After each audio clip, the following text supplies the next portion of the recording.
towards trusting user-generated content in web applications at Yanis Julia. Okay, hello, my name is Yanis. I come from Hokkaido University in Japan, and the title of my talk and the paper is Towards Trusting User-Generated Content in Web Applications. So, first of all,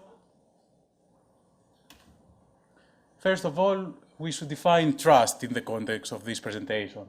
And trust has been given many definitions in the relevant literature, but common among them is the definition that trust towards a person or an entity is the confidence, belief, faith, hope, expectation, dependence, and reliance on the goodness, strength, reliability, integrity, ability, or character of that person or entity. So, in this case, in the relevant literature again, there are two major categories of trust models. One is the trusted third-party model, where two entities do not necessarily need to trust each other, they just need to trust a common third-party entity. And the distributed web of trust model, where two entities have to find a way to trust each other in order to proceed to a trustworthy action, to an action that needs trust. So, our motivation for this work stems from the fact that we want to target systems similar to online marketplaces and app stores.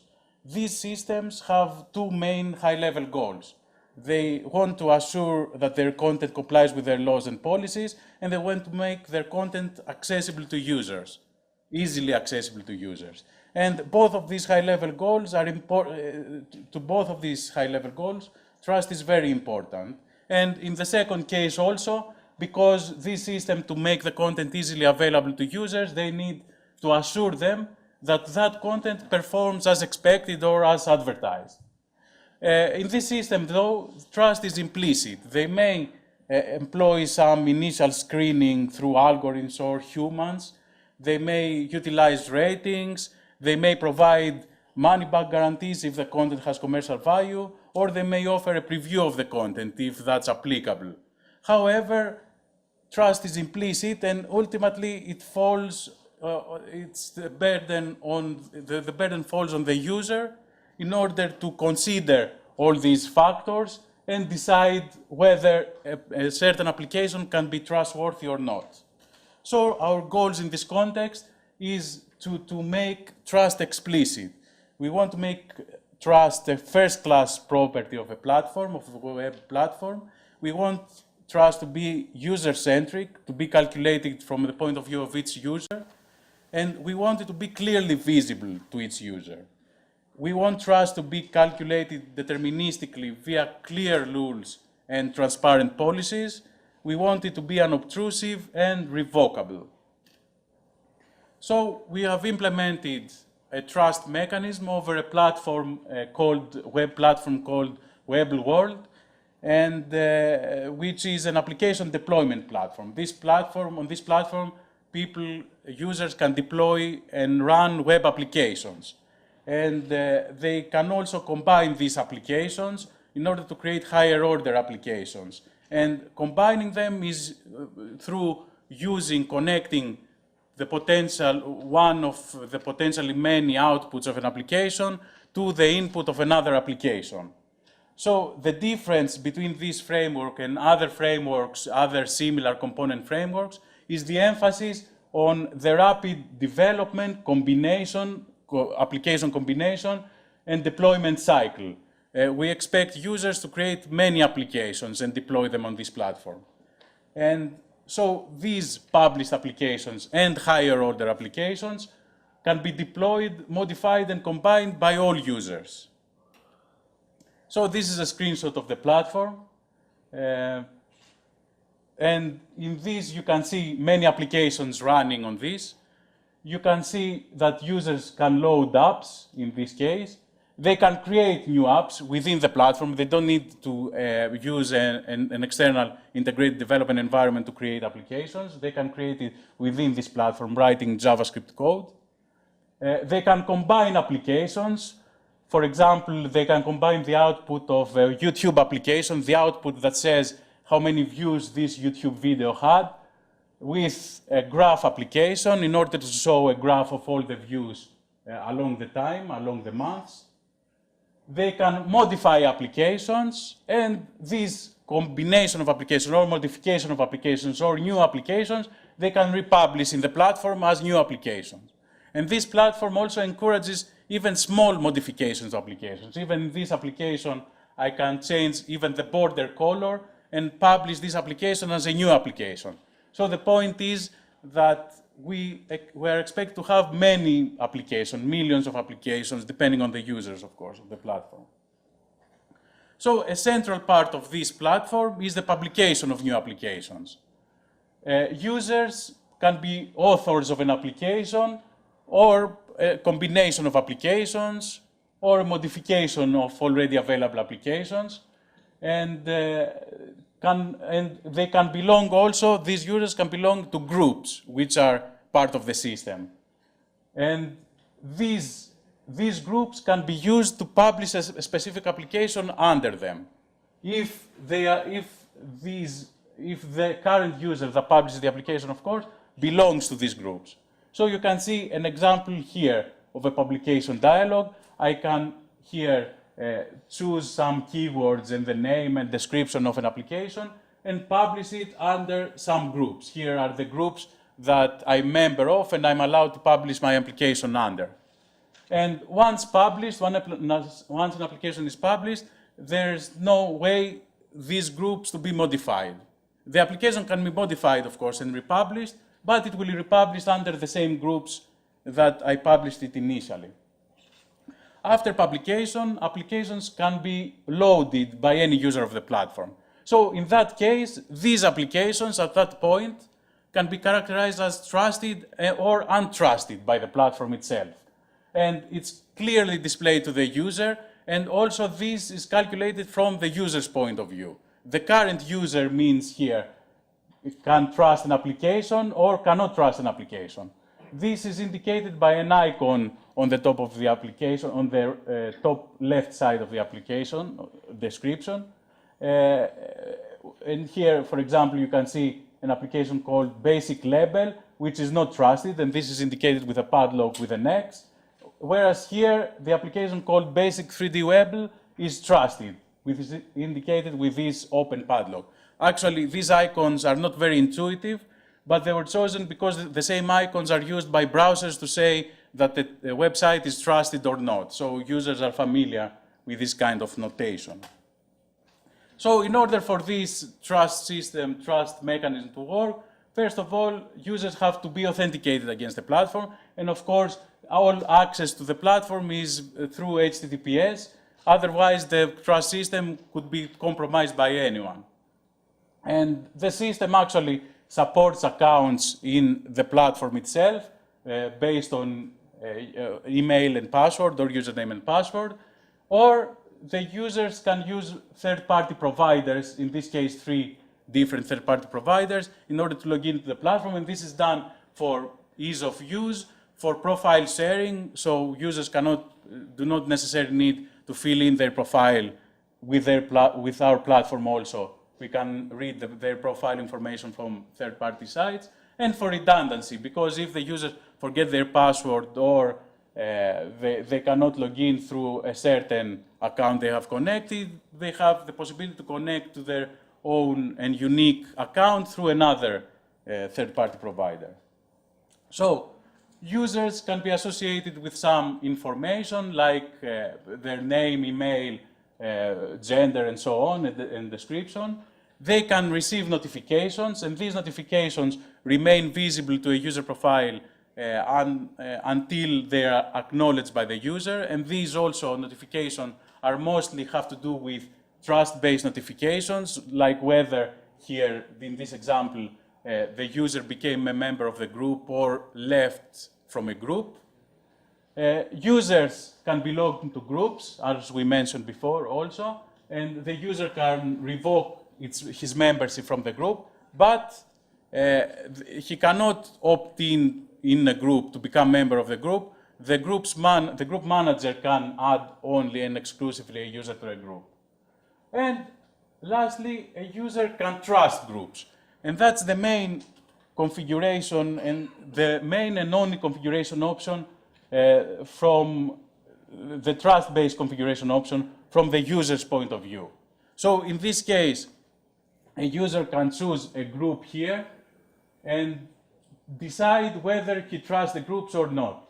So here are the trusted groups of a user, and he can choose also to revoke his trust in a specific group through that button here. So in this case, we assume that a user will be able to decide which group is trustworthy, and that's the core assumption we make in this platform. And for the time being, of course, because in the future, we want also, in order to achieve actually trust, full trust in this platform, we want to relieve the user from the duty of validating some groups and deciding if these groups are trustworthy or not. But for the time being, we lay the foundation for implementing that trust. And in this case, we allow the user to choose which groups he trusts. So, as we said before, groups can contain users. Here is the interface where a group's manager can add specific users to the groups. Also, we mentioned that groups can contain applications. In this case, when a user, as an author, publishes an application under a specific group or a larger number of groups, if he's a member in more groups, in more than one groups, then that application becomes a member of the group. Also, groups are hierarchical. A group can be the parent group of many groups, or a group can be a subgroup of another group, as you can see here. Groups have associated information with them, like what's the name of the group, what's the physical address or the email address of the group, if applicable, of course. And also, last but not least, groups can remove members. So that means that if a user is a member of the group and if that user cannot be trusted anymore, he should be removed from the group, or if an application is a member of a group and that application for some reason cannot be trusted anymore, it can be removed from that group. So in this case, we have defined so far all the parameters that we need in order to calculate trust from the point of view of its user. So in this case, trust stems from these specific parameters. First of all, we assume that parent groups trust all their subgroups, but not the other way around. Subgroups cannot trust their parent group.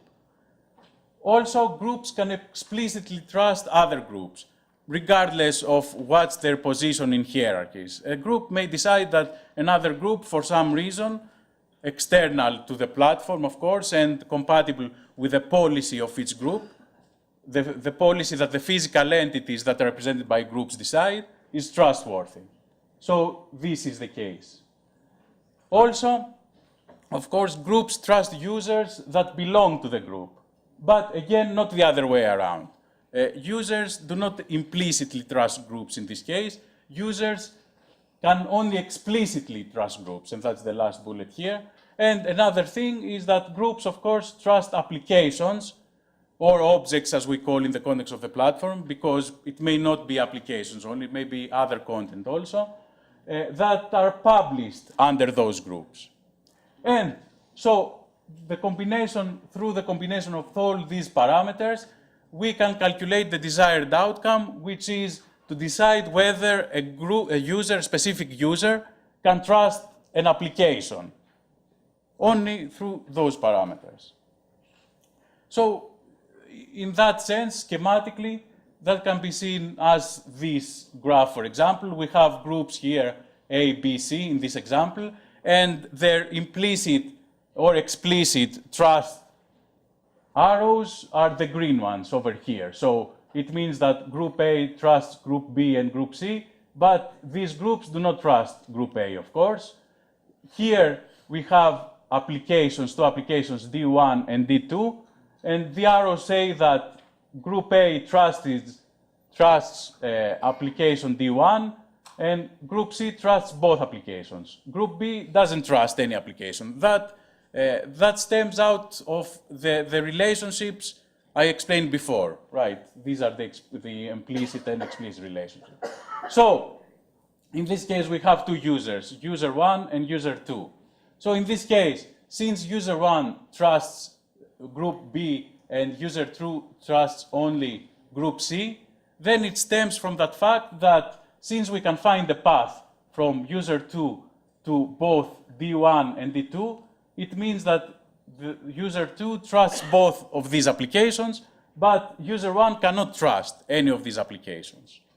And of course, these trust relationships, these trust paths, the trust determination is done at real time, every time the user loads an application in the system. And of course, they're calculated from the point of view of the current user. So in this case, user 2 will have a completely different image than user 1. User 1 cannot trust any application, but user 2 will trust both applications in this example. So yes, I'm finishing. These are 3 last slides. So in the end, right, we allow the user to load untrusted applications in our platform, but with a warning. We don't want to obstruct the user in this case. We want our system to be non-intrusive in that case. So we allow untrusted applications, but in this case, untrusted applications are loaded into the platform, we show an icon that indicates that there are untrusted applications loaded. If all applications are trusted, we don't display any visual distraction to the user. So, related work with our framework, without trust system, is first of all, the hierarchy, our group hierarchy, and the relationship, the hierarchical relationship between groups resembles the certificate authorities in PKI infrastructures, for example, as described in the X509 protocol. But in this case, in this protocol's case, certificate authorities are pre-trusted by the user's browser or the user's application, whereas in our case, users can explicitly trust groups. Also, as we said before, our system resembles online marketplaces and app stores, and the difference with these with our platform is that online marketplaces have implicit trust determination and place the burden on the user to decide if an application is trustworthy or not, whereas in our case we have explicit trust. We say to the user that he trusts an application or not.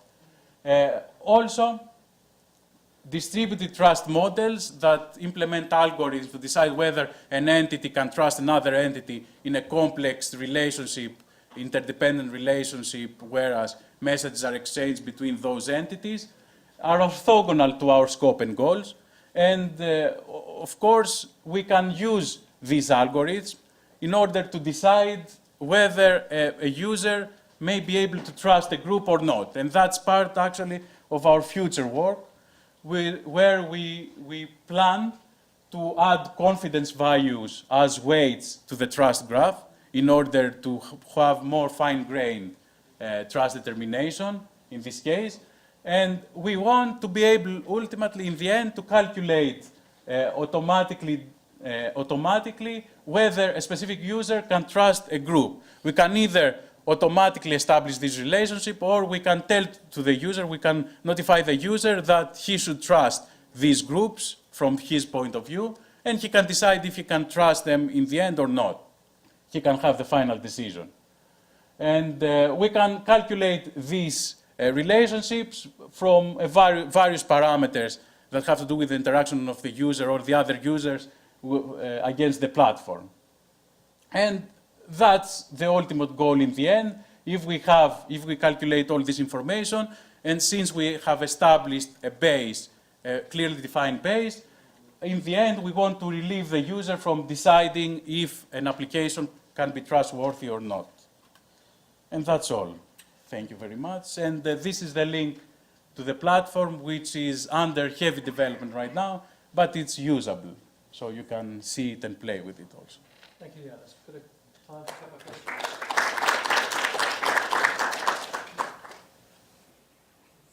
So I have one. Is trust antithetical to privacy? Well, of course, they are intervened, right? Because without trust, you cannot have privacy. Is that right? I'm not sure that's the case. It's perhaps something that we could explore as we go through. Well, Absolutely. Okay. and that's why trust in our case is calculated from the point of every user, from the user points of view. Thank you very much indeed, yeah. Thank you. Oh, sorry, there is a question. I didn't realize. Thank you very much for the presentation. In the comparison slide, you compare your work with PKI. It's because your work is related to trust and PKI related to identity, probably. But I think both work are interrelated. Yes, yes. Because you cannot work on trust without proving the identity of Exactly, of course. of Yeah, yeah. the community. So PKI, I think it's to be integrated in the trust model that you presented, not to be separated from. Exactly, yes, yes. You are completely right in that. I didn't mention it for brevity, but exactly, yes. You have to prove also, especially our platform runs in this single domain, right? But if our platform were to be used, that would be especially important if our platform were to be used under domains also. Then you have inter-domain issues. You cannot trust applications that come from another domain. Then you need to provide and prove your identity, and that's where PKI is important, in this case, most important. Yes, thank you. Thank you.